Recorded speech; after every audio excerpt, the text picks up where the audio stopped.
جناب خالد محمود صاحب، آپ سے سوال ہے کہ قائد اعظم محمد علی جناح رحمۃ اللہ علیہ نے فرمایا کہ جب پہلا ہندو مسلمان ہوا تھا پاکستان اسی وقت وجود میں آ گیا تھا، تو اس سے کیا مراد تھی ان کی اور اس سے کیا مراد لیا جائے؟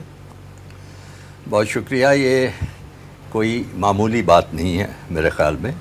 اس بات میں بڑا وزن ہے، اس کی بہت اہمیت ہے اگر غور کیا جائے.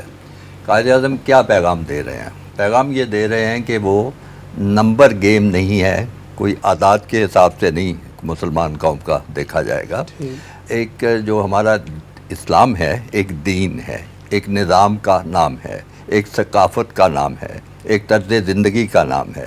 تو چاہے 10 کروڑ آبادی کا ملک ہے، اگر اس میں ایک بھی مسلمان آئے گا تو وہ 10 کروڑ آبادی غیر مسلم آبادی جو ہے وہ اس کے لحاظ سے اپنا اس کا رہن سہن نہیں ہوگا، اس کا عقیدہ نہیں ہوگا، اس کا رکھ رکھاؤ نہیں ہوگا. وہ بالکل ایک فرق چیز ہوگی. اس کی مثالیں بہت سی دی جا سکتی ہیں. ہماری سوچیں فرق ہے، ہماری عبادات فرق ہیں، ہماری طرز زندگی فرق ہے، ہر چیز فرق ہوتی ہے. تو چاہے ایک مسلمان بھی کسی معاشرے میں آ گیا تو ساری آبادی کو پتہ چل جائے گا کہ یہ کوئی فرق چیز ہو گئی. یعنی کہ دو قومی نظریے کی جی، وہیں سے وہ بنیاد پر چاہے ایک ہو جائے، چاہے 10 ہو جائے، چاہے 100 ہو جائے.